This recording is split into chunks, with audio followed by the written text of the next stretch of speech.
In college, I bought myself a boyfriend. The deal was that he would stay with me, and I'd cover his family's medical bills. This proud, brilliant scholarship kid swallowed his pride and stayed with me for 4 years. Then, my family went bankrupt. When I broke up with him, he was ice cold. Not a word of protest. Years later, I was bussing tables in a karaoke bar, drowning in debt, and he was a tech millionaire, dating our class homecoming queen. He asked me, "Do you regret it?" "No," I said. "But I do," he replied. I never thought I'd run into Leonardo again, especially like this.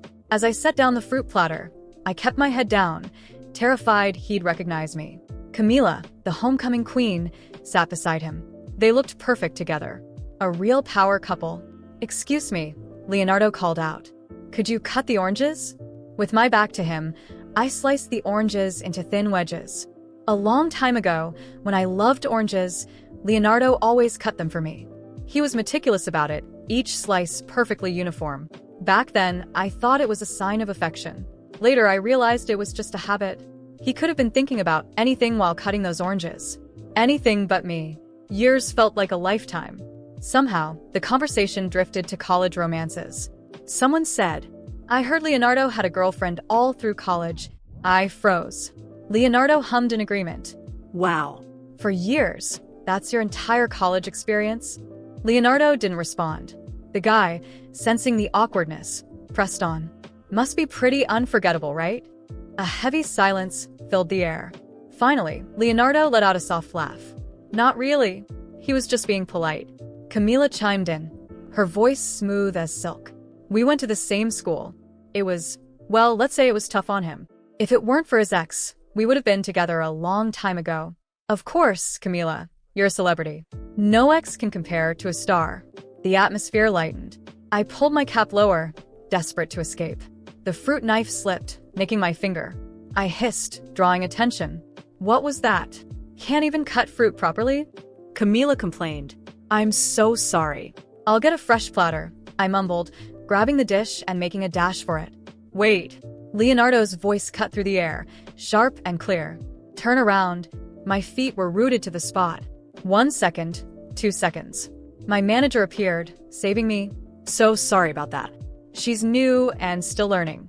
The fruit platter is on the house." She winked at me. "Go get a new one quick." I escaped. "Be more careful next time," my manager told me. But it's okay. Everyone starts somewhere. Just know that if there's a complaint, you won't get paid tonight. "Thank you," I breathed. "No problem. Be extra careful with that VIP room. They're all important guests, especially the young, handsome one in the middle. He owns some fancy tech company. Someone we can't afford to offend. I'm kind of scared. Could you take the oranges in for me?" "Sure." I let out a sigh of relief. If there was anyone in the world Leonardo had every right to be offended by, it was me. I was the ex he so easily dismissed. I remember freshman year. Leonardo stood out in the crowd of new students, his faded clothes a stark contrast to everyone else. He was undeniably poor and undeniably handsome. I loved the cool, quiet tone of his voice, the way his eyelids lowered when he looked at me. Leonardo desperately needed money. Some connected kid had snagged the scholarship he deserved. So one evening after class, I boldly grabbed his hand. "Leonardo, I like you. Go out with me. I'm pretty loaded. We can share my allowance. Or, if that's not enough, I'll pay you for a kiss." He refused, of course. But back then, my life was easy. I didn't understand rejection. The more he pushed me away, the harder I pursued him, until his grandfather, the man who raised him, fell critically ill. Without hesitation, I covered the medical bills. Leonardo finally gave in. I foolishly thought I had done him a huge favor. Much later, I realized I got what I wanted, but at a terrible cost to him. Even after we started dating, Leonardo still worked every day. He barely touched my money, but things only got worse. Rumors spread around campus. They said he was selling himself for money. People looked at him differently, whispering cruel nicknames, oblivious. I'd hold his hand and say, "Don't mind them. They're just jealous." I lived in my ivory tower, completely unaware that Leonardo was fighting a battle all alone. Senior year, my family went bankrupt. I didn't tell Leonardo. I simply called him and said, "Let's break up." "Why?" he asked. "I'm bored." "Okay." And that was it. I imagined he felt relieved. Finally free. That same day, I tossed my SIM card, deleted my social media, and boarded a train to another city, ready to work and pay off my family's debt. I didn't return until 3 months ago. Leonardo seemed to be thriving. He had always been brilliant, the kind of genius who made everyone else in our department look average. Just 4 years after graduation, he was already a tech entrepreneur, featured in business magazines. Camila, our class homecoming queen, had started her acting career in her junior year. I never imagined they'd end up together. Good for them, I thought, pressing a hand to my chest to ease the sudden ache. At 4 a.m., my shift ended. I was the last to leave.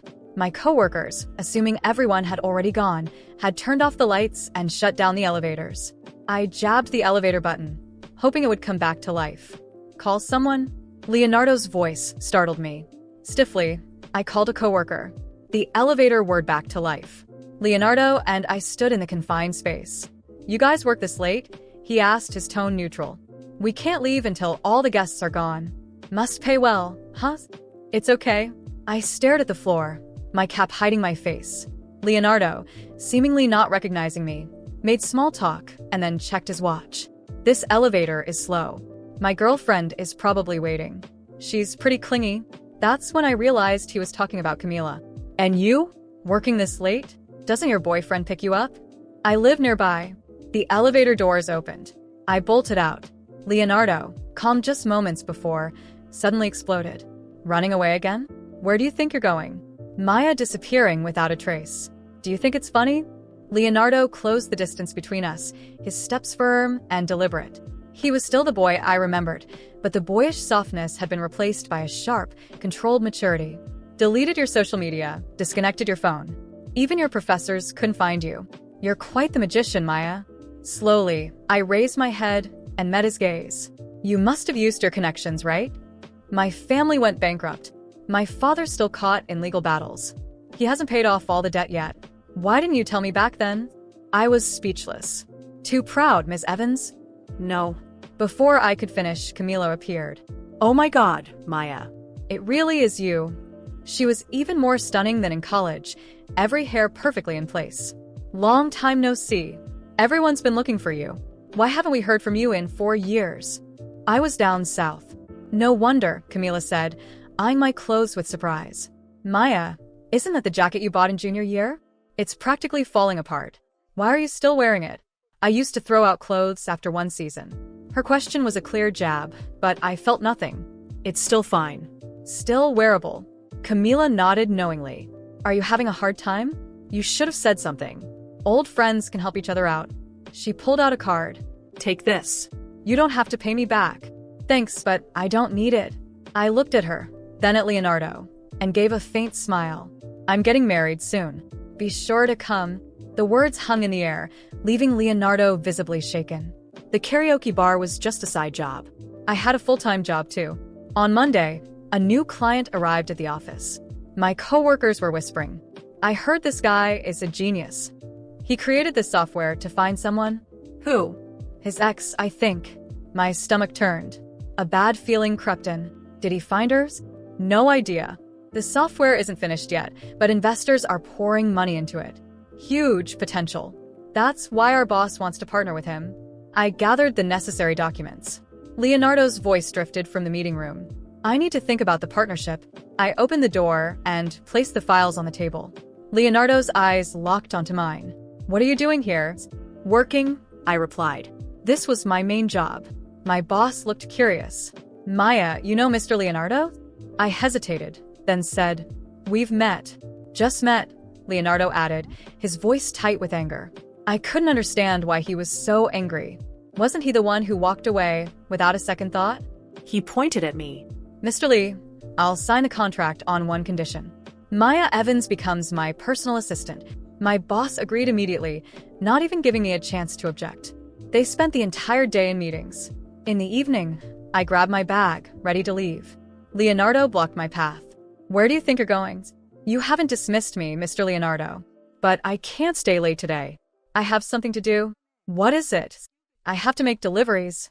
Leonardo stared at me in disbelief. I used to be the kind of girl who wouldn't even touch takeout. During all 4 years of college, Leonardo worked as a delivery driver. After classes, his dinner was often just the free meal provided by the delivery company. Once, I went to see him. He was crammed into a tiny room with other drivers, eating rice from a styrofoam container. "Leonardo, how can you eat that? It's not hygienic." His expression tightened. "Does it matter if it's hygienic or not? Come on, let's get some steak." I dragged him to a fancy steakhouse where the average meal cost over $70. He stood outside for a long time, silently taking off his delivery uniform. After my own fall from grace, I finally understood how he felt that day. Just like today, it started to snow. The ground was slippery. I fell, spilling the food. I called the customer to apologize, but he just yelled at me. "I don't want excuses. Late is late." My scraped palms stung in the cold, but I couldn't stop apologizing. Suddenly, Leonardo appeared, riding my bike.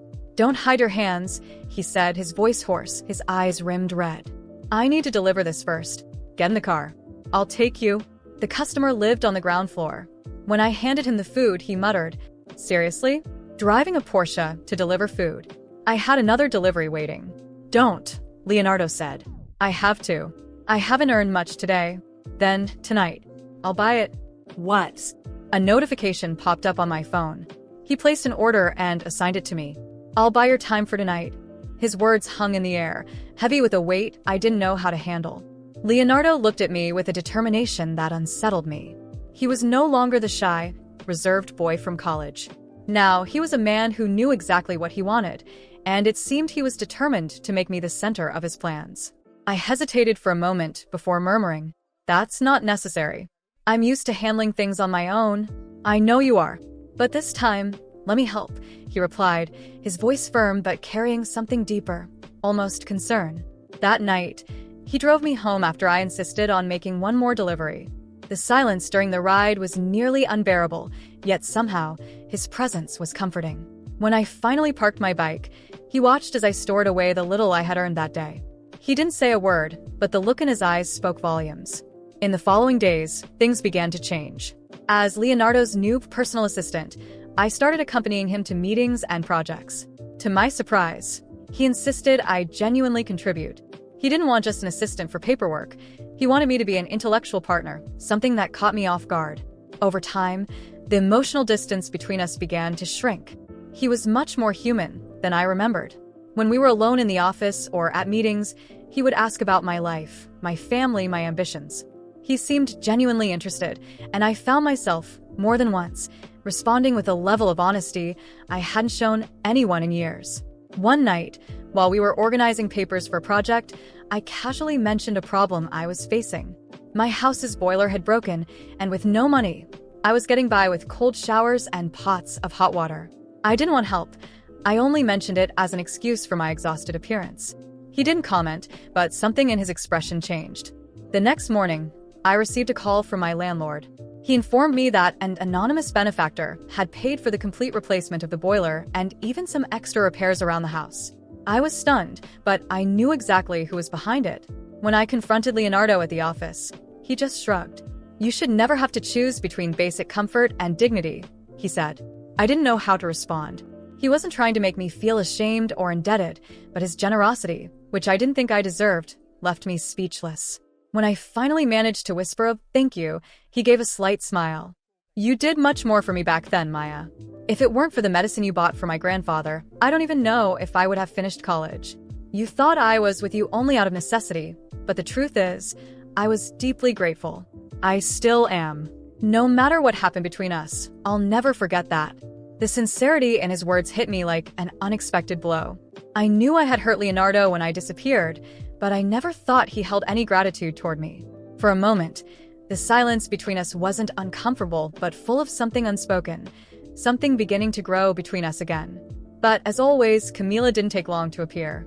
During an event where Leonardo took me as his assistant, I overheard whispered comments about my appearance and how I didn't belong in that environment. Camila, with her perfect smile and calculated charm, made a point of completely ignoring me, except when she wanted to show off her superiority.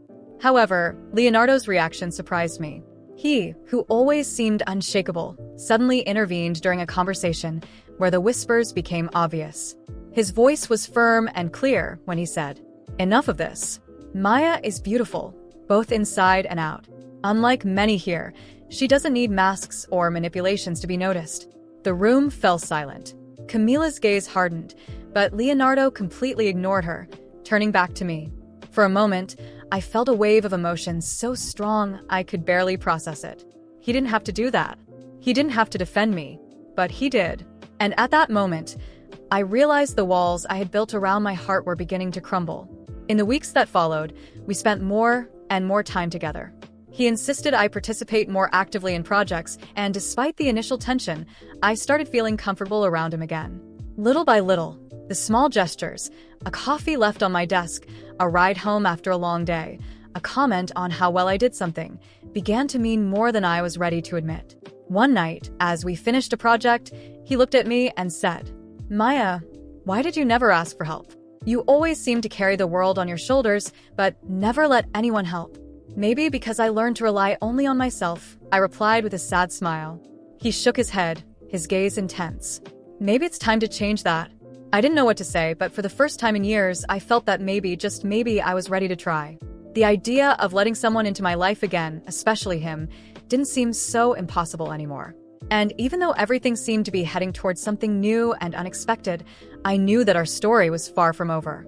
I never imagined that being this close to Leonardo again would awaken such intense feelings. Every moment by his side was a painful reminder that something had changed. He was no longer the boy from college, and I was no longer the girl who had left him behind. Yet, something inside me insisted on reigniting that flame. The days spent with him became a confusing mix of comfort and torment. We were closer than ever, working side by side, sharing silences that spoke louder than words. Leonardo looked at me differently now. It was a look filled with memories, curiosity, and something I couldn't quite identify, but that made me feel alive again. But then there was Camila, always perfect, always present. And I couldn't, under any circumstances, cross that line. It wasn't right. He had a life with her, a planned future, and I was just a shadow of the past. Even so, his small gestures were hard to ignore. He brought me hot coffee on cold days, reached out to help me with papers, and sometimes left discreet notes with little inside jokes. Nothing inappropriate, but just enough to make my heart race. I started noticing that he was struggling with something too. The way his gaze lingered on me when he thought I wasn't looking, the silence that fell over him whenever Camila suddenly came up in our conversations. As if something held him back, but at the same time, something pushed him closer to me. I tried to keep my distance, tried to remind myself that this couldn't happen, but my heart wouldn't cooperate. It was on a rainy night that everything fell apart.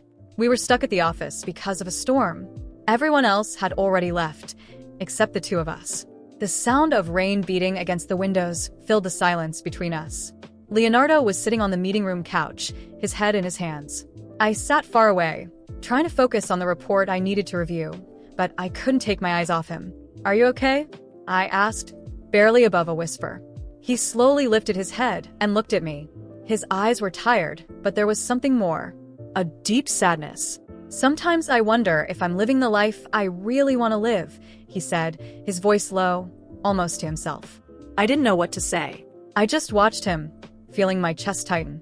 "Camila and I, things aren't what they seem," he continued, averting his gaze. "It's like we're trapped in an image we created and can't escape. I don't feel the way I used to." He paused, taking a deep breath. "But with you, Maya, it's different. It always was." My heart nearly stopped. This couldn't be happening. I couldn't let it. "Leonardo, you can't say that. You have someone." And my voice faltered. He slowly stood up, walking toward me. He stopped just inches away, and I could feel the heat of his presence. I know, and I fought against it. Tried to ignore it, pretend it was just nostalgia. But it's not. "Maya, I can't deny it anymore. Please don't do this," I whispered, feeling tears sting my eyes. "This will only hurt us." He shook his head. "No. What's hurting us is pretending. I realized I've spent years stuck in something that doesn't fulfill me. And you make me feel alive again. I don't want to live a lie anymore." My breathing grew heavier, and before I could say anything, he took a step back, as if to catch his breath. "The day you disappeared, it felt like a part of me left with you. I hated you for it, but now I understand. You had to leave, and I had to grow. But now that you're here, I won't let you slip away again." He nervously ran a hand through his hair. I broke up with Camila. The words came out as a whisper, but they hit me so hard my whole body froze. What? My voice was barely audible. I ended things with her. Today. Because I can't keep living like this. I can't keep pretending my heart is somewhere it's not. It's always been with you, Maya. I didn't know what to feel. Part of me wanted to run, escape that moment that was changing everything. But another part, the part that had always loved him, wanted to stay. Leonardo stepped closer, his voice low but steady. I don't expect you to forgive me for everything. I don't expect you to trust me again right away. But I need you to know that all I want now is to be with you. Not out of obligation, not out of debt, but because I love you. Tears silently rolled down my cheeks. Everything I had repressed, all the love I had hidden for so long, came crashing down. He slowly raised his hand, hesitant, and gently touched my face. You're beautiful, Maya. On the outside, yes, but what holds me to you is who you are inside. You're strong, brave, genuine. And none of that compares to appearances or status. You are everything I need. I closed my eyes, feeling the warmth of his hand. For the first time in a long while, I allowed myself to feel. I allowed myself to believe. When I opened my eyes, I saw the sincerity in his. No doubt, no hesitation. And then, without words, I simply leaned in. It was a soft kiss at first, as if we were both afraid of breaking something fragile. But soon the tension dissolved, and we gave in to the moment. A kiss full of everything that had been repressed, everything that had been left unsaid. When we finally pulled away, he rested his forehead against mine and whispered, I'm here, and I'm not going anywhere. And for the first time in years, I believed him. I'm an adult entertainment worker, and I recently had an experience with a client that made me feel sorry for his wife. I had been working in adult entertainment since I was very young. I started at 18, and now I was around 30. Well preserved, I had experienced a lot with clients, made a lot of money, and enjoyed this life. I had never considered leaving it because I saw what men were capable of, especially with their wives. I'm not generalizing, not all men are like this, but I had witnessed many things. Before I turned 18, I had a romantic disappointment that led me to change my life, marking a turning point for me. I decided to follow this path, telling myself I would be fine using men and making money from it. And that's what I did. It was a life I liked and didn't regret. Until the day a client started coming to the place where I worked every night. The man had a lot of money and had become attached to me. Over time, he started spending night after night with me. He always booked 2 hours every evening. After about 6 months of daily visits, he got my contact information and started being more informal. When he came to my place, he gave me gifts, showered me with little attentions, and I enjoyed it a lot. Like him, I had other clients who did the same. Until the day he scheduled an appointment with me. I thought he would come to my place as usual, but to my surprise, he insisted on meeting at the place where I worked. It seemed fine to me. He booked a 5-hour appointment with me, which seemed very strange because, although he visited the place daily, he never stayed more than 2 hours and was always very punctual. He was an older man, and by that time, he had been coming to see me for about 1.5 years. In a way, we were involved, but I wouldn't say it was a relationship. It was something more casual, without involving feelings. Just like I had other clients, I had him, and he never talked about emotions. Everything was about the money. He had booked a 5-hour appointment and was even going to pay more. When I asked him why, given that we had some trust, he said he would explain when he arrived. I got ready and went to the place where he had booked those 5 hours, essentially renting out all my working time. At that point, I didn't need the money as much, so I had reduced my hours. When I arrived, he asked me to wait in the room. I was already there, all dressed up as he liked. I had even chosen lingerie in the color he had requested. He arrived with a young girl who seemed to be in her 20s, with such a youthful face that I thought she was 15. So much so that when he came in, he quickly said, "Don't worry, she's 20. I looked at her, not understanding. I thought he wanted something between the three of us, which wasn't rare for me. I had done that several times before. I asked him why he hadn't told me earlier, but the girl came in with a very shy attitude. She seemed extremely frightened, looking at me with big eyes. She was wearing a wedding ring, meaning she was married. I was sitting on the bed, not understanding anything, and she was completely lost. He gently pushed her to sit on the bed while he settled into an armchair, pulled out a pack of cigarettes, and started smoking, as he usually did. Then he began to speak. He calmly lit the cigarette, taking his time as the smoke began to fill the room. The girl couldn't stop looking at me, her expression a mix of panic and shame. The atmosphere was dense, and I felt a tension I wasn't used to in my work. He, comfortably seated in the armchair, crossed his legs and, with a cold smile on his face, began to speak. "This is my wife. We've been married for just over a year. You might be wondering why I brought her here, and I'll explain. She found out about you." Of course, I was never discreet, and to be honest, I never cared what she thought. But the thing is, she's religious and doesn't accept the idea of divorce. So, I thought of something more entertaining, something that could solve our problem once and for all. He took a deep drag from his cigarette and looked at his wife, who was huddled on the bed, visibly uncomfortable. I felt a shiver run down my spine, unsure of where he was going with this. He continued as if he were recounting the most casual story in the world. "My dear wife here has always been a very submissive woman, never complained about anything until now. She found out about us and had the audacity to confront me, to threaten to leave. Imagine that. Her, the obedient little girl, daring to oppose me." He laughed, a dry, cold laugh that seemed to cut through the air. So, after a few weeks of reflection, I realized there was a more interesting solution. I decided she needed to learn a lesson. And who better to teach her than you? I blinked, unable to believe what I was hearing. My heart started to race, a mix of anger and confusion growing inside me. "Teach her a lesson? What are you talking about?" I asked, trying to stay calm but already knowing something horrific was about to happen. He looked at me with that malevolent smile on his face and said, "I want you to do to her what you do to me. But not just that. I want you to humiliate her, to make her feel what it's like to be used, discarded. I want her to understand that, in the end, she has no control over anything, neither over me nor over her own life. I want her to see what I do every night with you and know that this is how things will be from now on. And if she resists," he paused, his gaze turning even darker. "I've made arrangements for this little secret of ours to be known by everyone she knows. Family, friends, she will be destroyed." At that moment, I didn't know if I felt disgust, anger, or a mixture of both. The girl on the bed was in shock, tears streaming down her face, but she didn't say a word. I stood up slowly, trying to process what he had just said. "Do you really think I'm going to do this? That I'll be part of this monstrosity?" He shrugged with a smug smile. "You do this every day, dear. What's the difference now?" The difference, I thought, was that I had never been part of something so twisted before.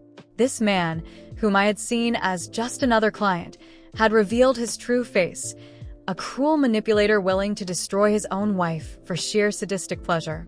I looked at the young woman sitting on the bed, trembling with fear, and something inside me snapped. Did I hate what I did? No. I had always known what I was involved in, had always been honest with myself about the men who came in and out of my life. But this was different. This man wanted me to become something I never wanted to be, an instrument of his cruelty. "No," I said firmly. "I'm not going to do this." He looked at me with an expression of disbelief, as if he had never imagined someone could challenge him. "You're joking, right? I pay very well, actually. And now, when I finally ask for something that really matters, you refuse?" I stepped forward, feeling the anger rise within me. "I am not your tool. You want to destroy your wife? Do it yourself. But I will not participate." He stood up slowly, throwing the cigarette on the ground and crushing it with his foot. The look on his face changed from amused to something much more threatening. "You're making a big mistake. A mistake that will cost you dearly." I knew he was serious.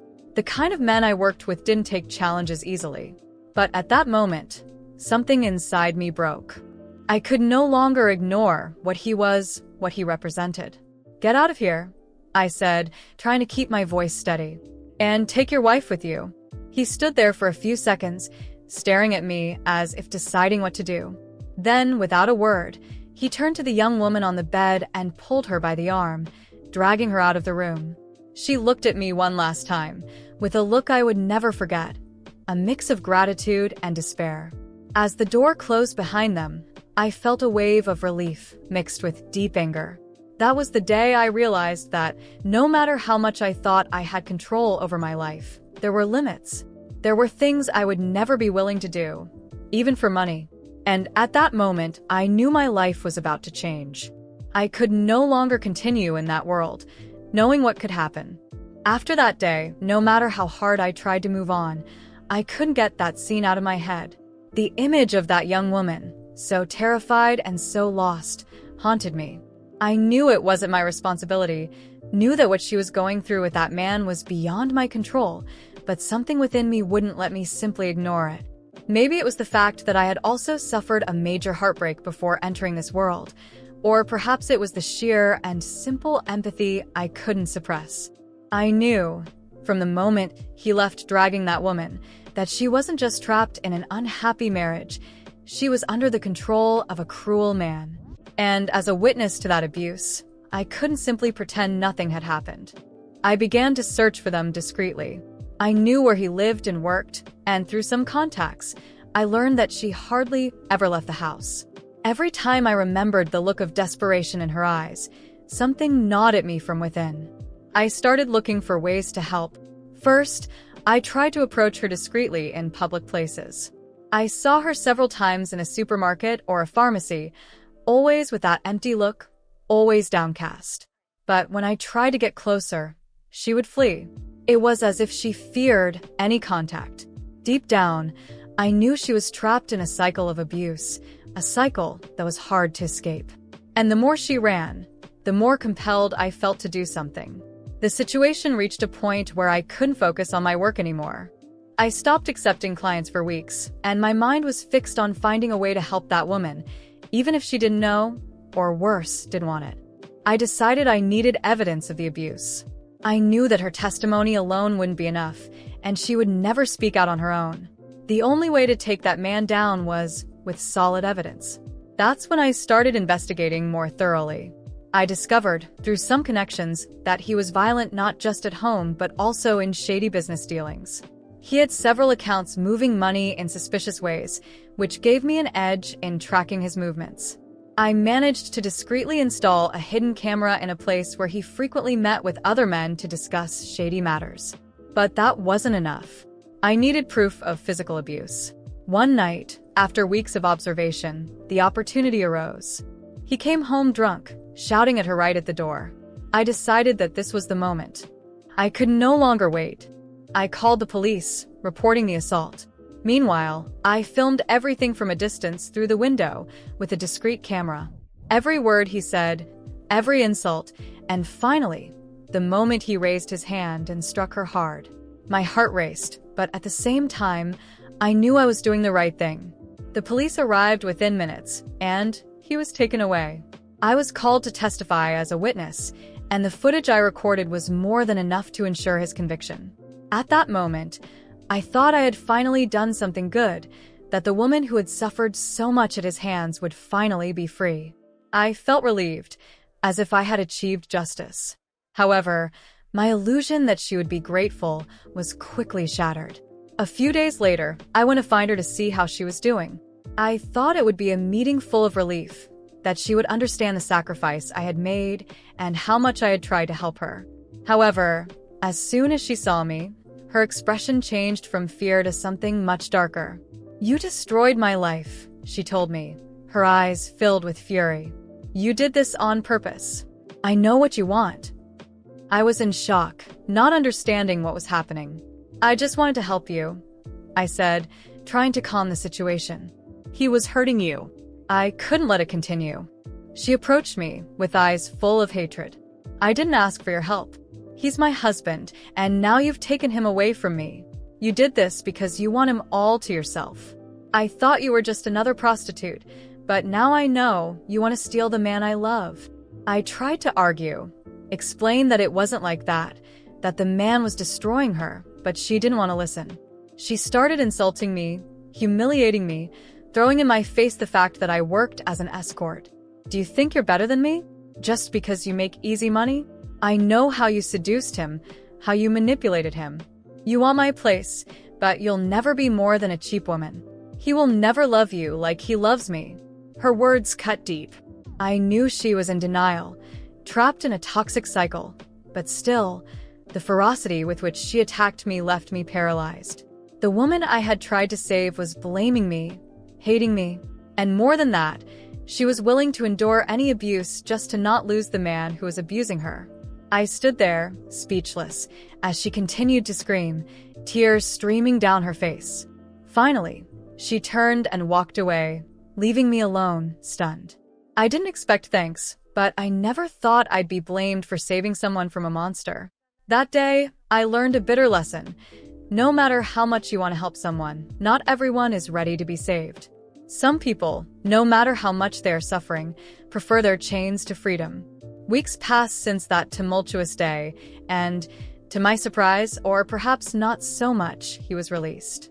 I learned through contacts that the wife hadn't filed a police report or followed up on the case, and without her testimony, the evidence I had gathered wasn't enough to keep him in jail for long. It was as if everything I went through, everything I risked to get her out of that situation, had been in vain. I found out he had returned to his usual haunts, the same adult entertainment venues, as if nothing had happened. At first, I thought he might have changed, that maybe his time in jail had taught him a lesson. But I quickly realized he was the same man, full of arrogance, with that same coldness in his eyes. He had learned nothing. On the contrary, he seemed even more brazen, as if he were above consequences. I heard from other girls that he was becoming increasingly violent and impatient. The same stories of control and abuse. But this time, I knew it wasn't just with his wife. It was a cycle he repeated with any woman who entered his life. And even though I had escaped that specific moment, I knew it wouldn't end well for anyone involved. What surprised me was my own reaction to all of this. Before, as difficult as it was, I handled that kind of situation, thinking it was just part of my job. I had always been aware of the choices I made and the environment I was in. But after everything I experienced with him, something inside me changed. I could no longer continue with that job in the same way. The image of him, his cruel gaze, the way he manipulated the lives of the women around him, made me realize I no longer wanted to be part of such a world. I had always believed I had control over my life, that I knew exactly where I was stepping, but now everything seemed different. It was no longer just about money or survival. It was about dignity, about knowing the limits of what I was willing to endure. Every time I remembered how I was involved in that monstrosity, I felt further from the person I used to be. So, after much reflection, I decided it was time to leave. To leave that world behind. It was no longer just a matter of work. It was a matter of inner peace. I couldn't continue watching men like him, or women trapped like his wife, destroy lives, including mine. I quit the job. It wasn't an easy decision, but it was the only one that felt right at that moment. I didn't know exactly where I would go next or what I would do with my life, but at that moment, one thing was clear. I would never again let someone like him have power over me or my choices. Perhaps, for many, my departure won't make a difference. Perhaps he will continue the cycle, returning to the same places, finding other victims to fuel his cruelty. But for me, it was over. And, in a way, feeling that I was leaving it behind was the only victory I could take from this whole story. And so, once again, life moved on. But this time, it moved on without the shadows of that man, and with the hope of a new beginning. What did you think of this journey? If you liked it, subscribe to the channel and don't forget to share this story with those who need to hear it. My boyfriend broke up with me after I paid for all his medical school, and once he became a doctor, he said I was just a broke loser. I never thought I'd be telling this story, but here I am, 3 years later, and I finally feel ready to share what happened. My name is Carol, and this is about how I learned that sometimes the biggest mistake you can make is loving someone more than you love yourself. It all started during my sophomore year at community college. I was 19, working part-time at a local diner called Murphy's, saving every penny I could for my nursing program. The place was always packed with college students, but there was this one guy who came in every Tuesday and Thursday night, always ordering the same thing, black coffee and whatever was cheapest on the menu. His name was David, and he had this way of studying that fascinated me. While other students chatted loudly or scrolled through their phones, he was completely absorbed in his medical textbooks, highlighting passages and taking notes in the margins. His clothes were worn but clean, and he always left exactly 15% tip, calculated to the penny. One particularly slow Thursday, I finally worked up the courage to talk to him. "Pre-med?" I asked, refilling his coffee cup for the third time that evening. He looked up with these tired brown eyes and nodded. "First year at State, trying to get into medical school next year." There was something vulnerable in his voice, like he wasn't sure he believed it himself. We started talking, and I learned that David was supporting himself entirely through school. His parents had died in a car accident when he was 17, leaving him with nothing but debt. He worked construction during summers and weekends, his hands permanently stained and calloused from the work. Every dollar went toward tuition, books, and his tiny studio apartment near campus. I found myself looking forward to those Tuesday and Thursday conversations. He told me about his dream of becoming a surgeon, how he'd grown up watching medical shows and knew from age 10 that he wanted to save lives. I shared my own dreams of becoming a registered nurse, maybe specializing in pediatrics. We both understood what it meant to work for everything we had. 3 months into our friendship, something shifted. It was a cold February night, and David came in looking more defeated than usual. He slumped into his regular booth and just stared at his textbook without reading. When I asked what was wrong, he told me he might have to drop out. His construction job had ended for the winter, and he was $3,000 short for next semester's tuition. "The payment's due in 2 weeks," he said, voice barely above a whisper. "I've applied for every scholarship, every loan. Nothing came through." I watched this brilliant, hardworking man crumble, and something inside me broke. I had been saving for 2 years, living with my aunt to avoid rent, walking everywhere to save on gas. I had exactly $4,000 in my savings account, my entire nursing school fund. That night, I made a decision that would change everything. I told David I wanted to help him, that I believed in his dream. He protested at first, said he couldn't accept my money, but I convinced him it wasn't charity. It was an investment in our future together. Because somewhere between those late-night conversations and watching him fight for his dreams, I had fallen completely in love with him. The next day, I withdrew $3,000 from my account and handed it to David. The look of relief and gratitude in his eyes made every sacrifice feel worth it. He hugged me tight and promised he'd pay me back as soon as he could, that he'd never forget what I was doing for him. "We're a team now," he whispered into my hair. "When I'm Dr. David Martinez, you'll be right there beside me." I believed him completely. I believed in us. In the future, we were going to build together. I had no idea that I had just made the most expensive mistake of my life. David got accepted to medical school that fall, and I had never seen anyone so happy. He called me crying, saying he couldn't have done it without me. We celebrated at Murphy's with coffee and pie, planning our future like we were already married. He'd be a doctor, I'd finish nursing school, and we'd work at the same hospital. It felt like a fairy tale beginning, but fairy tales don't prepare you for reality. Medical school was expensive, really expensive. Even with student loans, David was struggling to cover everything. Books alone cost over $1,000 each semester, plus lab fees, equipment, and living expenses. His loan money barely covered tuition. I made another decision that seemed logical at the time. I deferred my nursing program and picked up a second job. Mornings at a retail store called Fashion Forward, evenings at Murphy's. I was working 60 hours a week, coming home exhausted, but every paycheck went toward David's education. Textbooks, lab coats, stethoscope, even groceries when his loan money ran short. "It's temporary," I kept telling myself and my Aunt Rosa, who watched me with growing concern. "Once he's established, I'll go back to school." Rosa would shake her head and mutter in Spanish about men who take advantage, but I brushed off her warnings. She didn't understand our love story. David was grateful, always grateful. He'd study at my apartment, surrounded by medical journals and anatomy charts, while I heated up discount frozen dinners for both of us. Sometimes he'd look up from his books and say, "Carol, I don't know how to thank you. I'm going to spend the rest of my life making this up to you." Those words sustained me through the exhaustion and the mounting sacrifice. My social life disappeared entirely. Friends from high school stopped inviting me out because I never had money or time. I wore the same 5 outfits to work, rotating them to avoid looking too obvious. My Aunt Rosa started buying groceries without telling me, claiming she'd bought too much so I wouldn't feel like charity. Meanwhile, David was thriving. His grades were excellent, professors noticed him, and he was making friends with classmates who seemed to come from a different world than ours. Sometimes he'd mention study groups at someone's apartment, describing places with granite countertops and parents who were doctors or lawyers.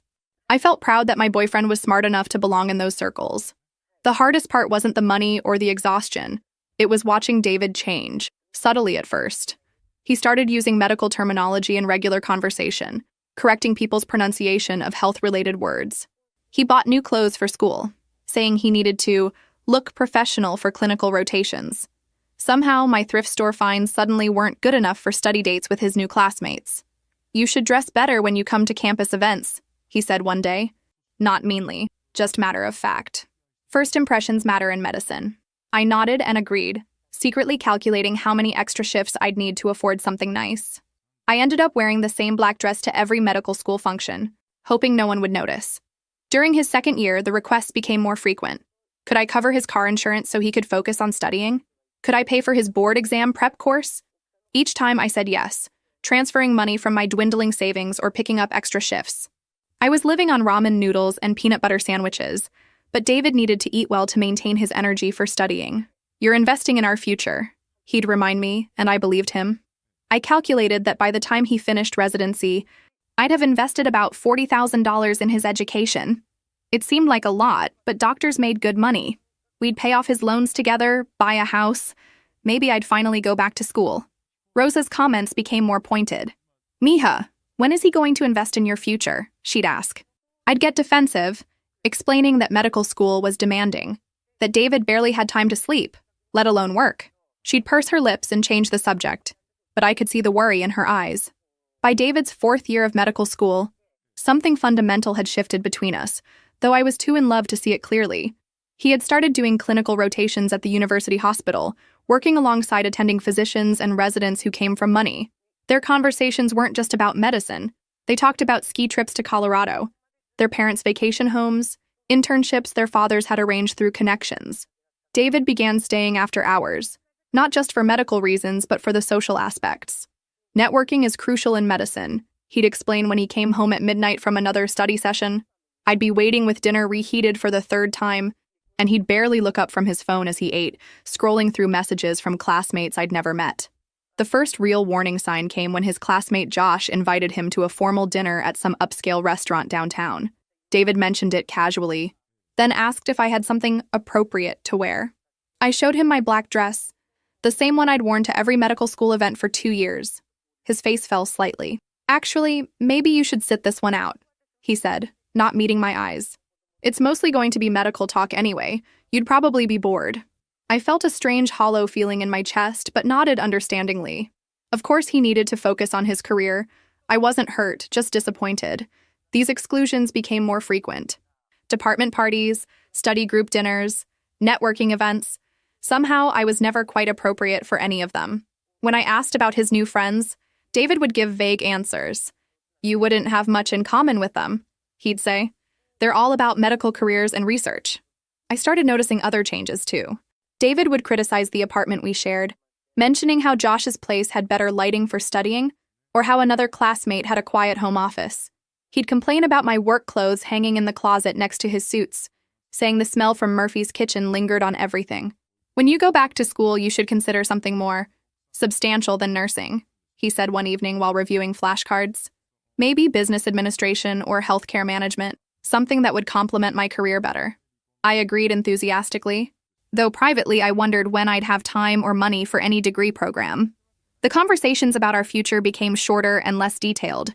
Instead of "when we buy our house," David started saying, "when I establish my practice."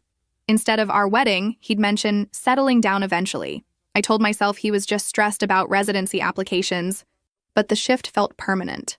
One particularly painful evening, I overheard him talking to someone on the phone, probably Josh or one of his other new friends. "Yeah, I'm basically supporting myself through school," he was saying. "It's been tough, but I've made it work." I stood frozen in the kitchen, holding the box of pasta I'd bought for dinner. Supporting himself? What about the $42,000 I'd calculated I'd given him over 3 years? What about my 2 jobs? My deferred dreams? My ramen noodle dinners? When he hung up, I didn't say anything. I just cooked dinner in silence, wondering when I'd become invisible in my own relationship. David ate quickly, studying at the same time, and didn't notice my red eyes, or the way I kept touching the engagement ring my aunt had given me, the one I'd been secretly hoping he'd replace with a proposal. "I have to study late tonight," he said, gathering his books. "Josh's study group is meeting at his place." I nodded and started clearing dishes, watching him pack up his expensive medical texts. Texts I'd helped buy. As he headed toward the door, I finally found my voice. "David, when do you think I'll be able to go back to school?" The question hung in the air between us. He paused with his hand on the doorknob, and for a moment I thought he might turn around, might remember all the sacrifices I'd made. Instead, he sighed like I was asking for something unreasonable. "Carol, let's be realistic. Medical school is demanding, and residency will be even worse. Maybe once I'm established, we can look into it." Then he was gone, leaving me alone with the dishes and a growing certainty that established would never come. Graduation day arrived on a perfect May morning, and I had never been more proud or more heartbroken at the same time. I used my employee discount at Fashion Forward to buy a new dress. Navy blue with small flowers, nothing fancy but clean and pressed. I wanted to look perfect for David's big day, the day we'd been working toward for 4 years. I got to the ceremony early and found a seat in the middle section, close enough to see David's face when they called his name, but not close enough to embarrass him in front of his new friends. His parents had driven up from Texas. I'd helped pay for their hotel room, though David had asked me to book it under his name for simplicity. When they called David Martinez Doctor of Medicine, my heart swelled with pride and something else. Relief. Maybe that we'd finally made it. I clapped harder than anyone, tears streaming down my face as he walked across that stage. All those double shifts, all those ramen dinners, all those nights falling asleep alone while he studied, it had led to this moment. But when David came down from the stage, diploma in hand, he went straight to his parents and his study group friends. I watched from my seat as Josh clapped him on the back, as classmates I'd never met hugged him and posed for pictures. David was laughing, radiant, surrounded by people in expensive suits and designer dresses. I felt invisible. Finally, he spotted me and waved me over. "Carol, come meet everyone." His voice was cheerful but distant, like I was a family friend rather than the person who'd sacrificed everything for this moment. I walked over awkwardly, conscious of my discount dress among all the designer outfits. "This is Carol," David said to the group, his hand barely touching my elbow. "She's been very supportive during school." Supportive. 4 years of my life, $43,000 of my money, and I was supportive. Josh smiled politely and immediately turned back to David to discuss residency programs. The other classmates made brief small talk before gravitating back to their own conversations. David's mother hugged me warmly. She at least remembered what I'd done for her son. "Mija, we can never thank you enough," she whispered in my ear. But David was already moving away, pulled into another conversation about his surgery residency at Metropolitan General Hospital. At the graduation party that evening, held at some upscale restaurant Josh's parents had rented out, I felt like a ghost. David barely spent 5 minutes with me the entire night. He was networking, he explained when I finally cornered him near the bar. "These connections are crucial for my career, Carol. You understand, right?" I understood. I understood that after 4 years of supporting his dreams, I didn't rate 5 minutes of his attention on the most important night of his professional life. I understood that the classmates he'd been spending time with saw me as the working-class girlfriend who didn't quite fit. Most painfully, I understood that David saw me that way too. The ride home was quiet. David was tired, he said, and needed to rest before starting his residency orientation next week. I stared out the window at the city lights, thinking about all the plans we'd made that seemed to be dissolving without discussion. When would we get married? When would I go back to school? When would David remember that there was supposed to be an us in this success story? "I'm proud of you," I said as we pulled into our apartment complex. David smiled, the first genuine smile he'd given me all day. "Thanks, Carol. I couldn't have done it without you." But even as he said the words, they felt hollow, obligatory, like something you say to a helpful colleague, not to the person who'd given up everything for your dream. That night, as David fell asleep easily beside me, probably dreaming of surgical procedures and hospital hierarchies, I lay awake staring at the ceiling. For the first time in 4 years, I let myself think the thought I'd been pushing away. What if David's success had nothing to do with our future together? What if I'd just been a convenient source of funding for someone who was always planning to leave me behind? The graduation party had shown me a truth I wasn't ready to face. David had already moved into a world where I didn't exist. All those nights I'd stayed home while he networked. All those events I wasn't appropriate for. All those conversations about his future that never included me.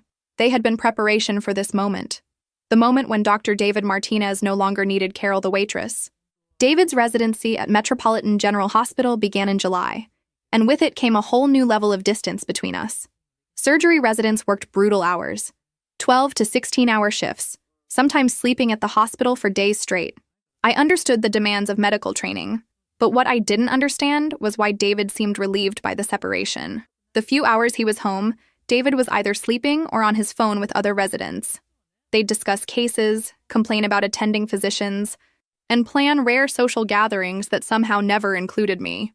"It's just medical stuff," he'd say when I asked about his conversations. "You wouldn't be interested."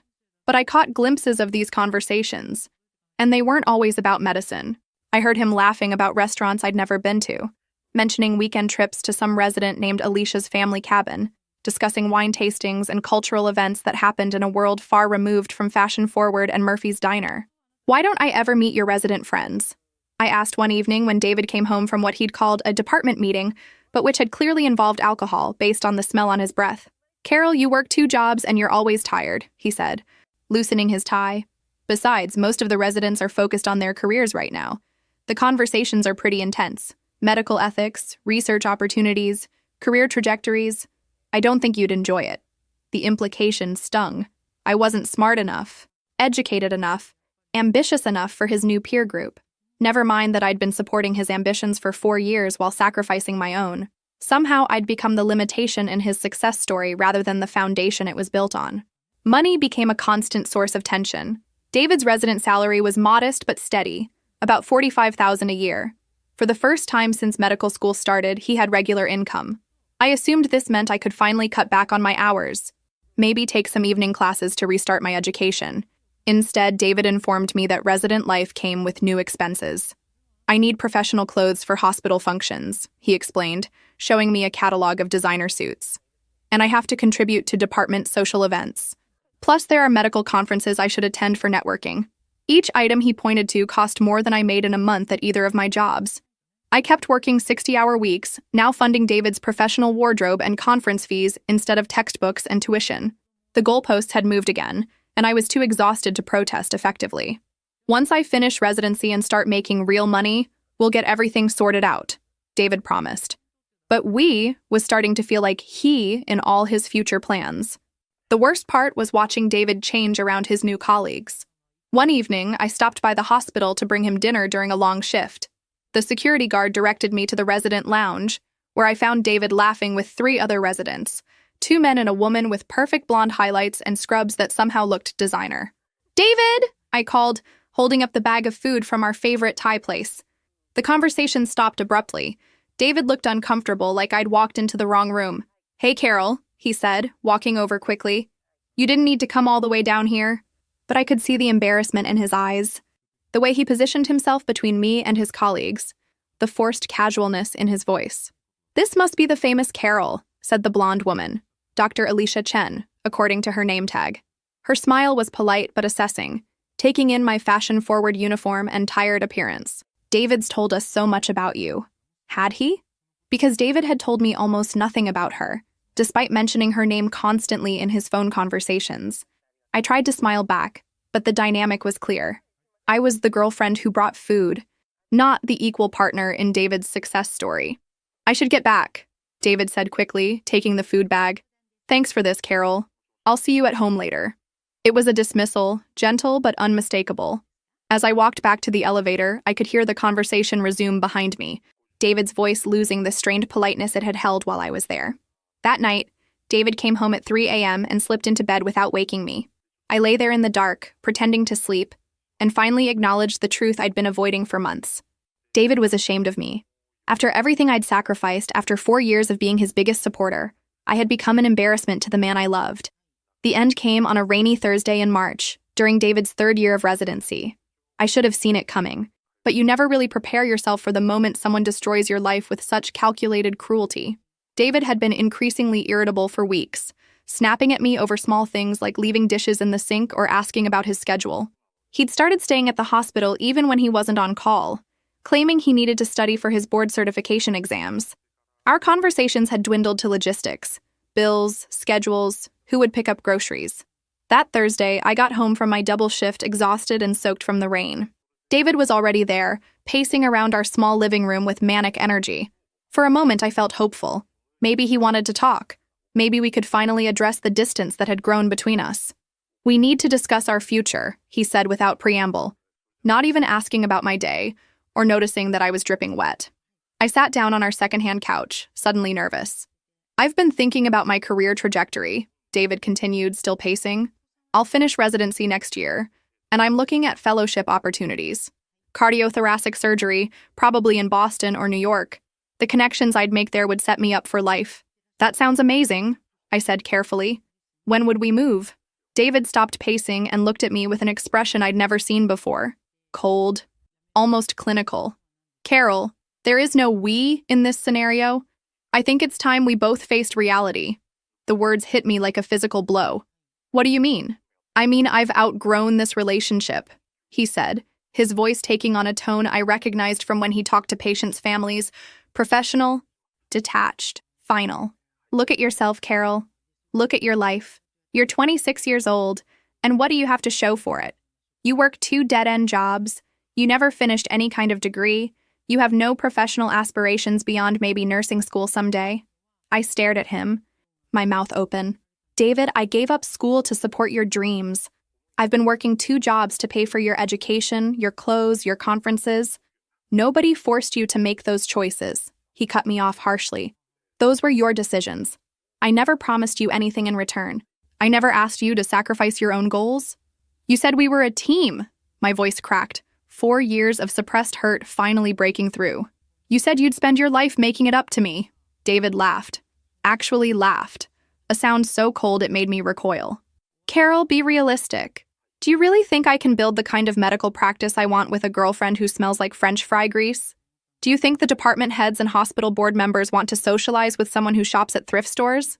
Each word was like a knife. "I shop at thrift stores because I spent all my money on you. And that was your choice," he yelled back, his professional mask slipping entirely. "I'm going to be a surgeon, Carol. I'm going to make 6 figures, maybe 7 figures eventually. I need someone who can match that level of success. Someone who can contribute to my career instead of holding it back." "Holding it back?" I whispered. "David, I made your career possible. Every textbook, every lab fee, every month you didn't have to work because you could focus on studying. That was me. I invested $50,000 in your education. Investment implies expecting a return," David said coldly. "This wasn't an investment, Carol. It was charity. And frankly, I'm tired of feeling guilty about accepting your charity just because you thought it meant we'd get married someday." The word charity shattered something inside me. 5 years of love, of believing in us, of sacrificing everything for our shared future, and he called it charity. I looked at this man I'd loved since I was 19, this man I'd shaped my entire adult life around, and I didn't recognize him at all. "Dr. Gray was right," David continued, and I realized with horror that he'd been discussing our relationship with his colleagues. "She said I was being held back by someone who couldn't grow with me.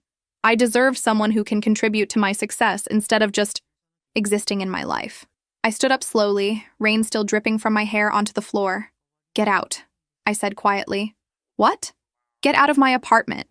Right now." My voice was steady, but inside I was collapsing. David looked genuinely surprised. "Carol, be reasonable. We can still be friends."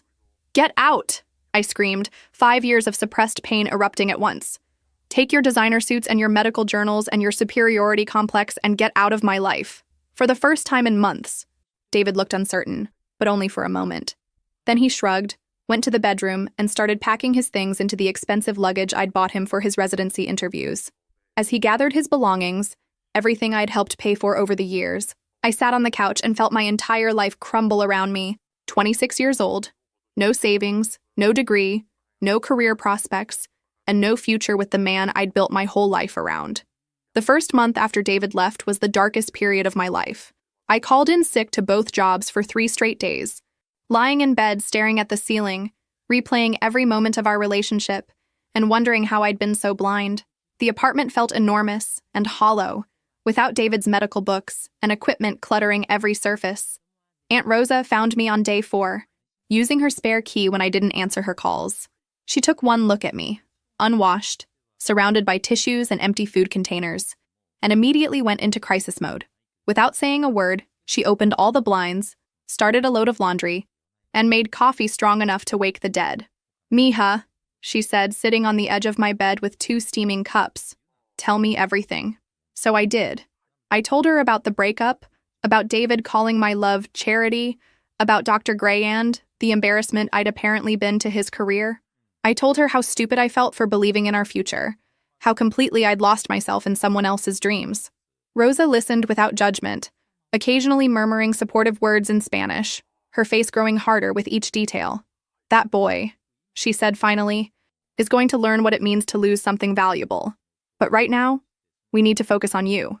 She was right, though I couldn't imagine how to rebuild a life I'd never really built in the first place.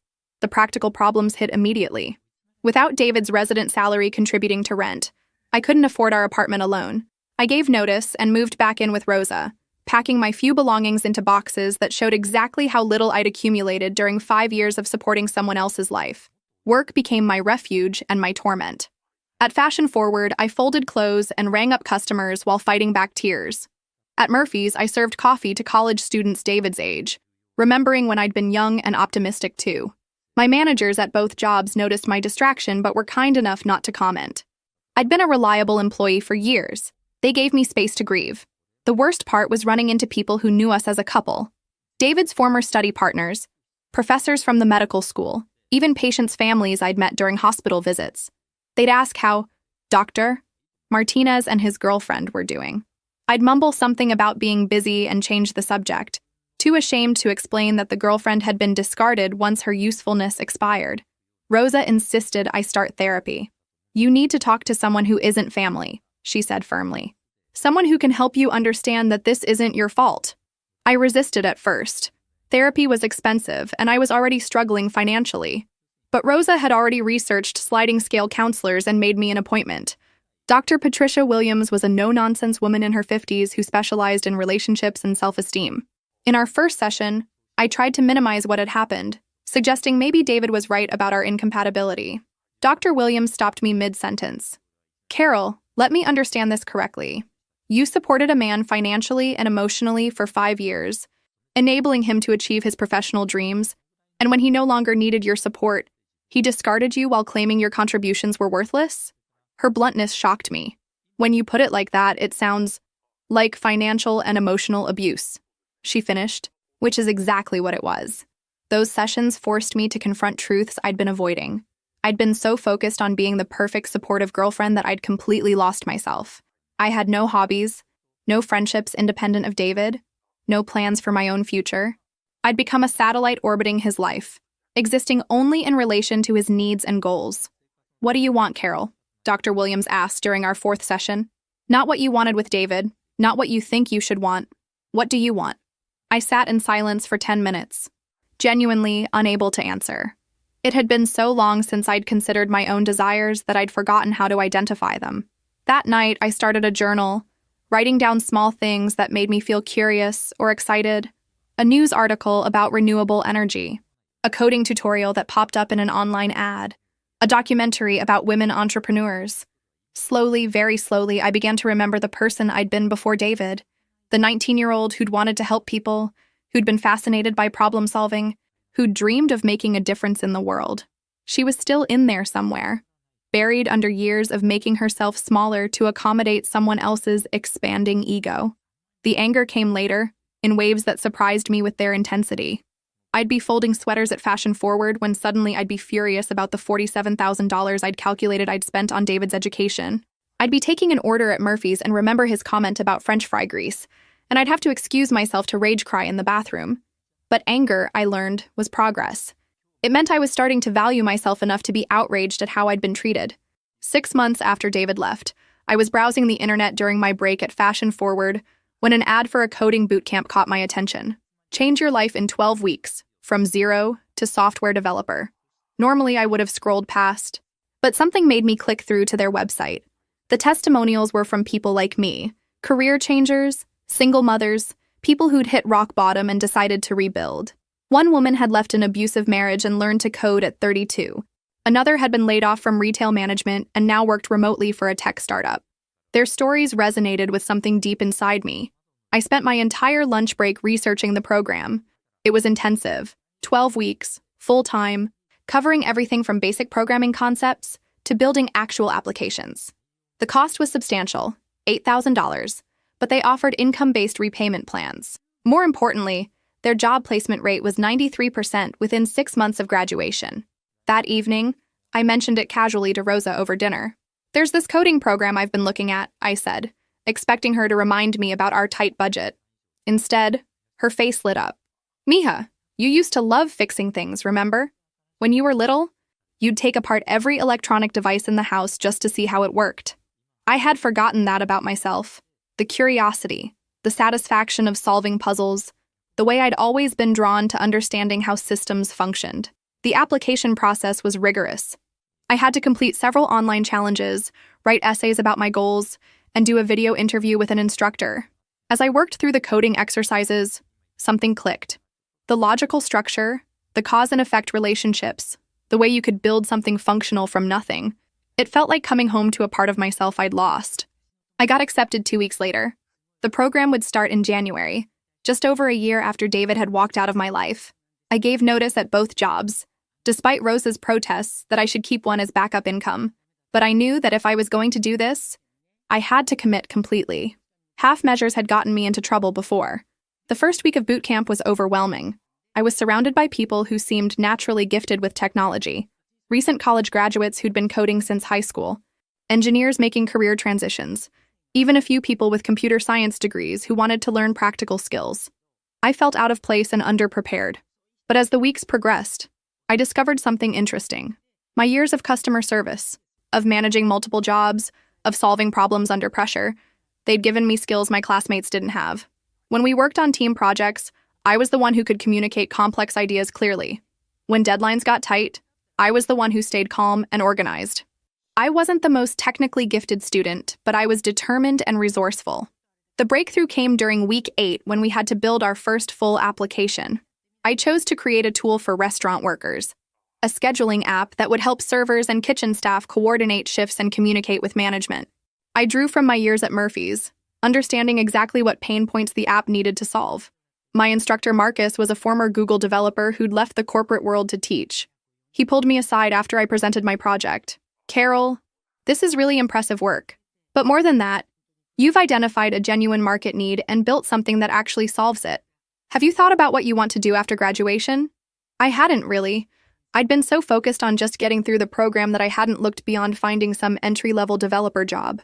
But Marcus's words planted a seed. What if I could turn my restaurant scheduling app into a real business? The last month of boot camp, I worked obsessively on improving the application. I reached out to former coworkers at Murphy's and other restaurants around town, getting feedback on features and user interface. I learned about databases, cloud hosting, and mobile app development. I even started researching business licenses and startup costs. On graduation day, as I walked across the stage to receive my certificate, I thought about how different this felt from David's medical school graduation. This achievement was mine alone, earned through my own hard work, funded with my own determination, built on skills I discovered within myself. No one could take this away from me or diminish my role in making it happen. Rosa cried harder than I did during the ceremony. "I'm so proud of you, Mija," she whispered as we hugged afterward. "You found yourself again." She was right. For the first time in years, I felt like I knew exactly who Carol was and what she was capable of. 3 months after graduating from the boot camp, my restaurant scheduling app, which I'd named ShiftSync, had gained traction beyond my wildest expectations. What started as a solution for Murphy's Diner had expanded to 12 restaurants across the city, with owners praising how it reduced scheduling conflicts and improved staff communication. The app's success surprised everyone, including me.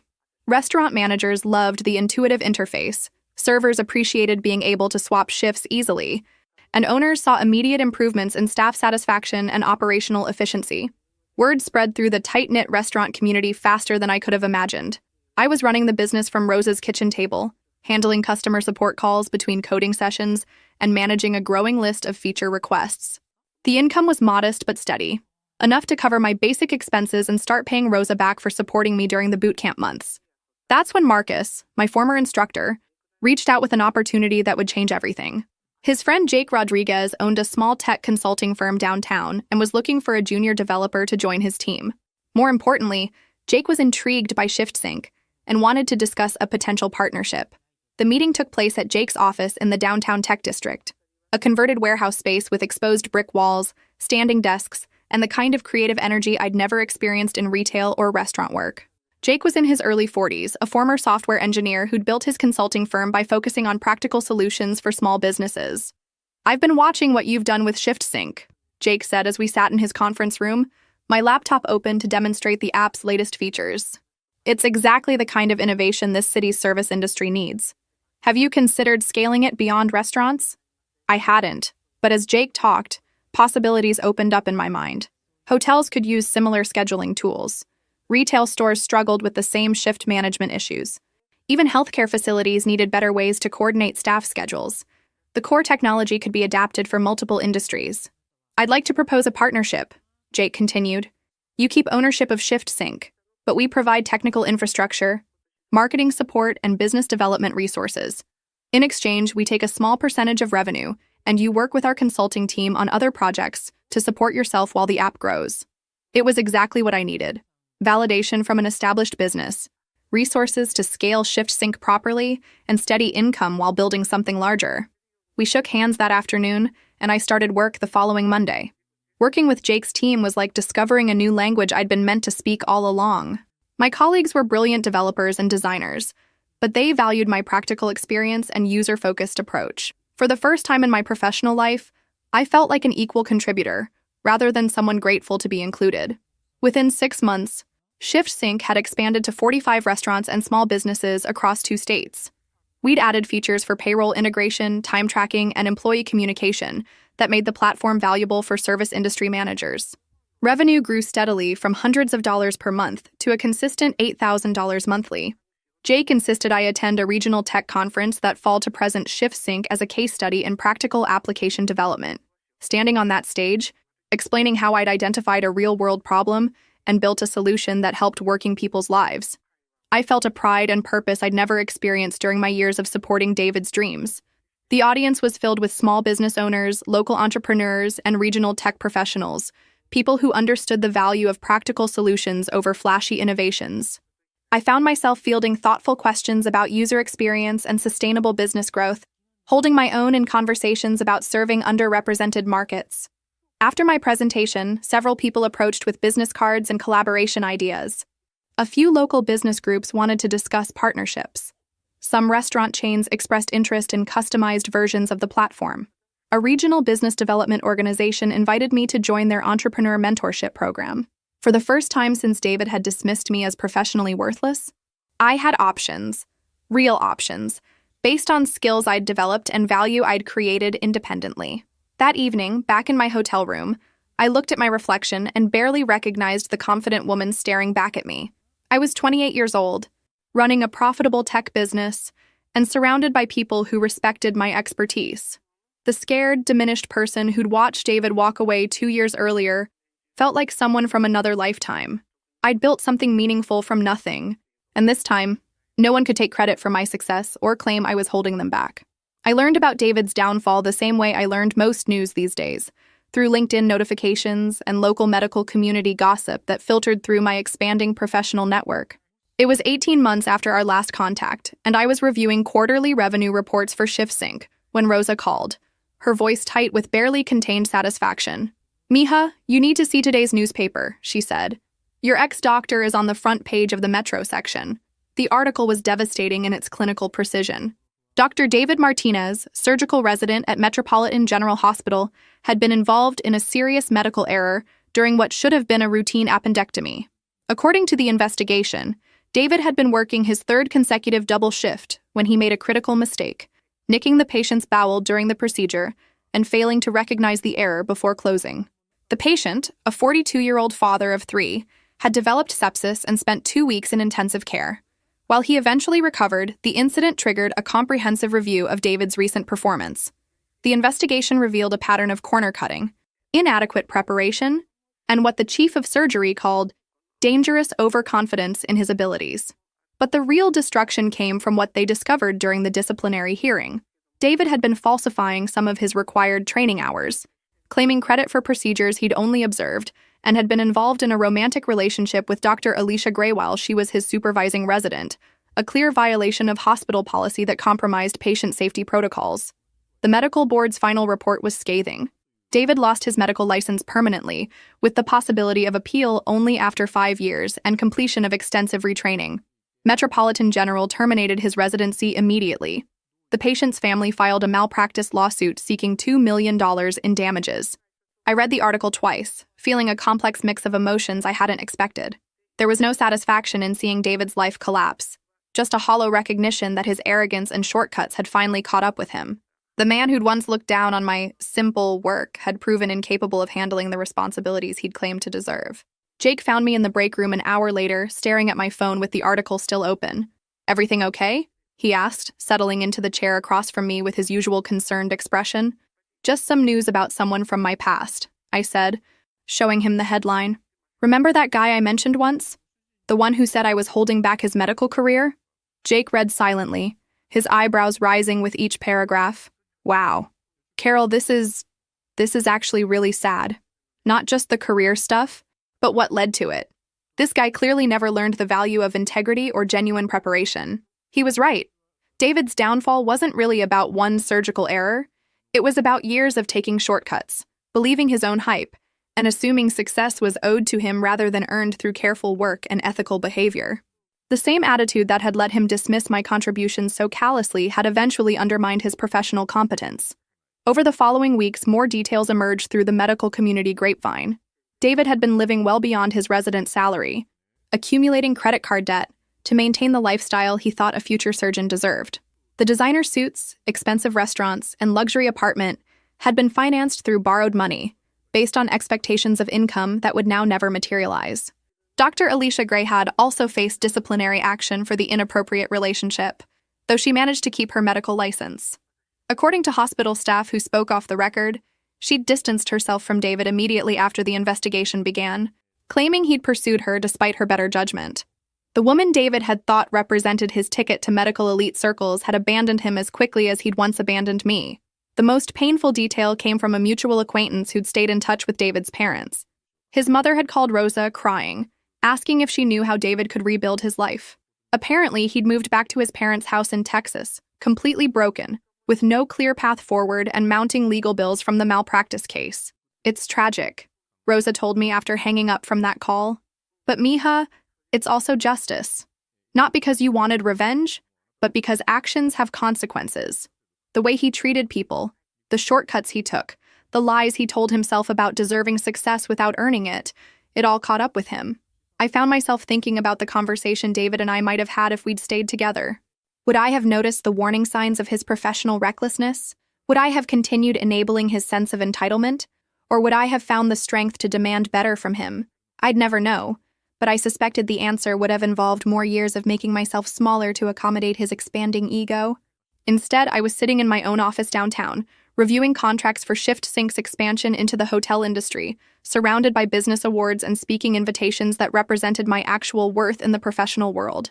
David's fall hadn't made me successful. My own work had done that.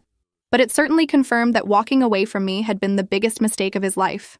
The call came on a Tuesday morning in October, almost 3 years after David had walked out of my life. I was reviewing user analytics for ShiftSync's latest update when my phone rang with a number I didn't recognize. Usually I let unknown calls go to voicemail, but something made me answer. "Carol." The voice was hesitant, barely recognizable. It's David." I nearly dropped my phone. In 3 years, he hadn't attempted any contact. No calls, no texts, no social media messages. The silence had been complete, which made this sudden communication feel surreal. "David."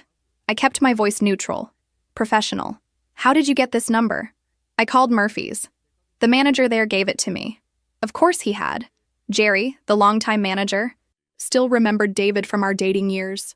"Carol, could we talk? In person, I mean. I know I have no right to ask, but it's important." Every instinct told me to hang up. This man had devastated me, called my love charity, dismissed my worth in the cruelest possible terms. But curiosity won out over caution. "Where are you?"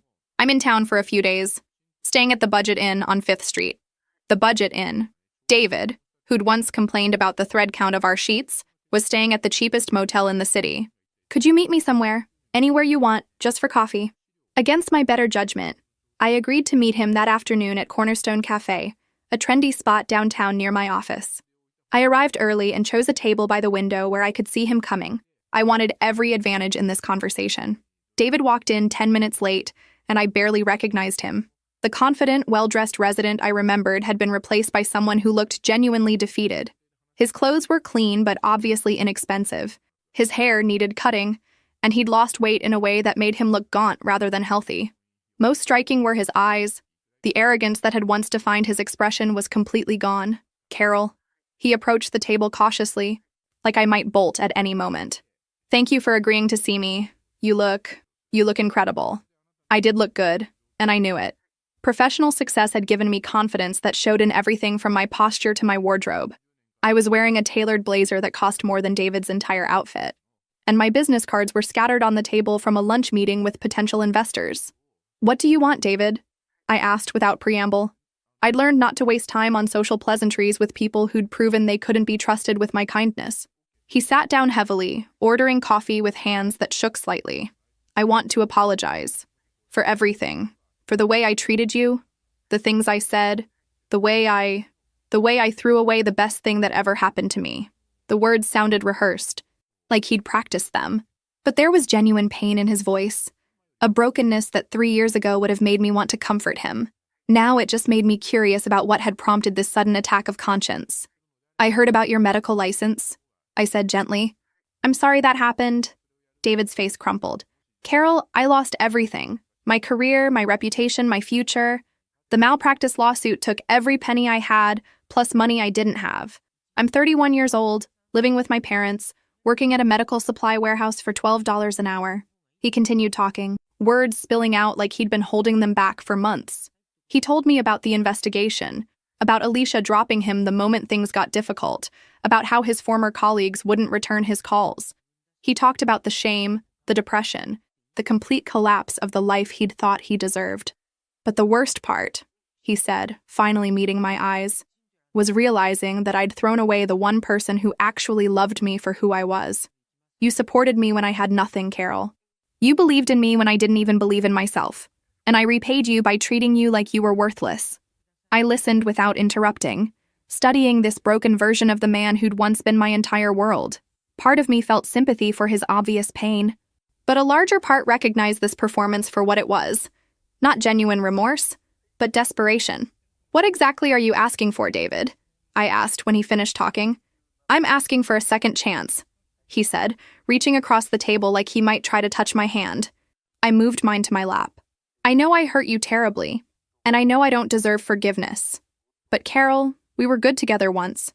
We understood each other. We had plans. We had plans, I agreed. And you threw them away the moment something better came along. There was never anything better, he insisted.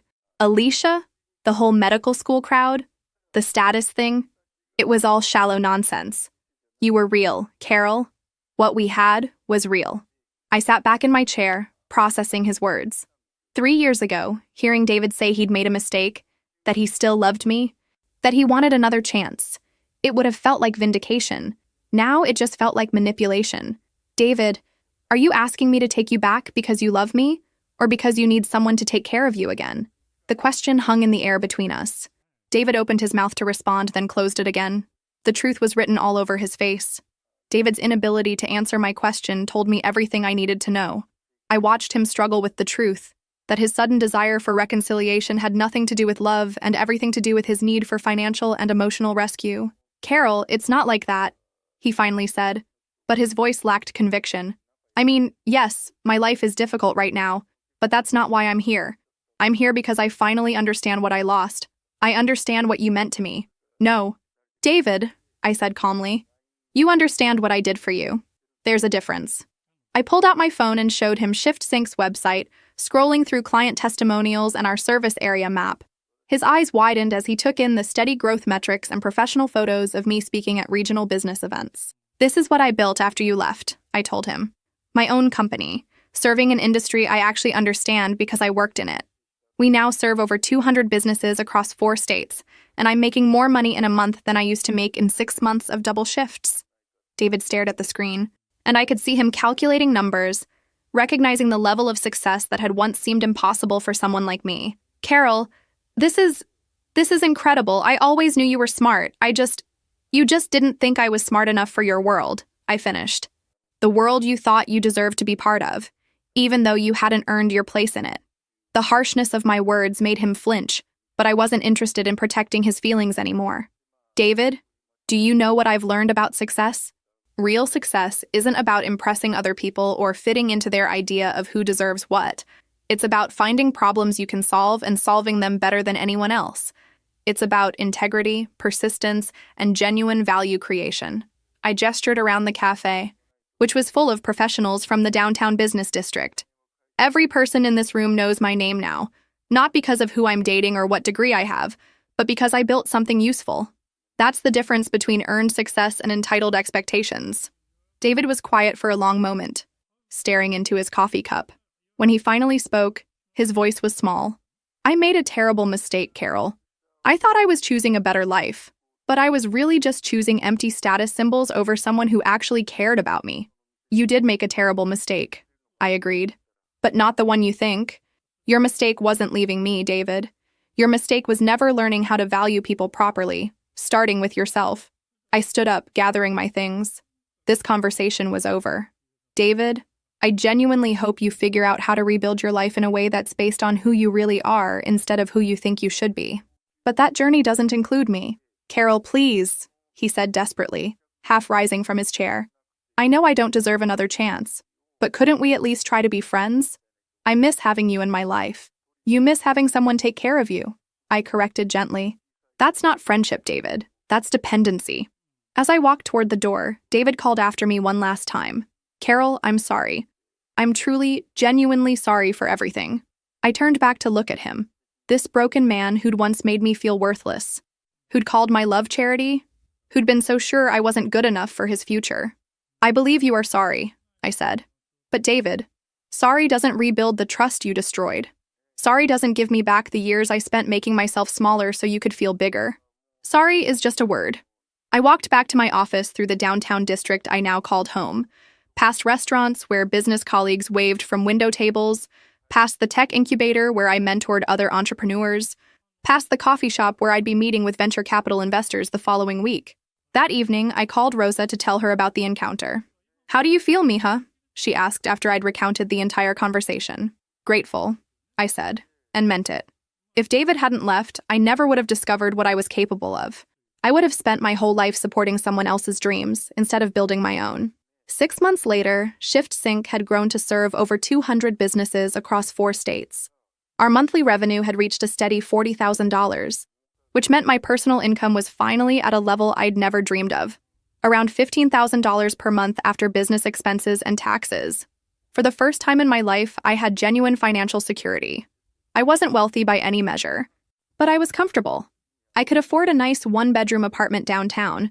I could eat at restaurants without checking prices, and I had savings growing in my account every month. Most importantly, I was building something sustainable that served working people like I'd once been. David, according to mutual acquaintances, eventually found work as a medical equipment sales representative, using his medical knowledge in a different way, but earning a modest salary that barely covered his student loan payments and living expenses. I heard he'd moved to a small town in Texas and was slowly trying to rebuild his reputation in healthcare support roles. As for me, I continued growing ShiftSync while maintaining a sustainable work-life balance. I spoke at local business conferences about entrepreneurship and mentored other women making career transitions through the community college's business development program. I bought a reliable car and took weekend trips to nearby cities, enjoying freedoms I'd never had during my restaurant working days. The business provided me with exactly what I'd always wanted. Not massive wealth, but enough income to live without financial stress, work on projects that mattered to me, and help other people improve their working conditions. I earned more in a month now than I used to make in 6 months of double shifts, and every dollar felt genuinely earned through value I'd created. Sometimes I thought about the 26-year-old woman who'd watched David walk out of her life, devastated and convinced her future was over. I wished I could tell her that the worst day of her life would turn out to be the beginning of financial independence, that losing someone who didn't value her would teach her to value herself, and that the dreams she'd deferred would eventually grow into steady, meaningful success. The price of David's ingratitude had been steep. It cost him the love of someone who would have supported him through anything, and it cost him the chance to be part of a genuinely successful partnership. But for me, that same ingratitude had been the catalyst for discovering I could build a comfortable life on my own terms. In the end, we both got exactly what we deserved. He got the consequences of his choices, and I got the financial security and self-respect I'd always worked for.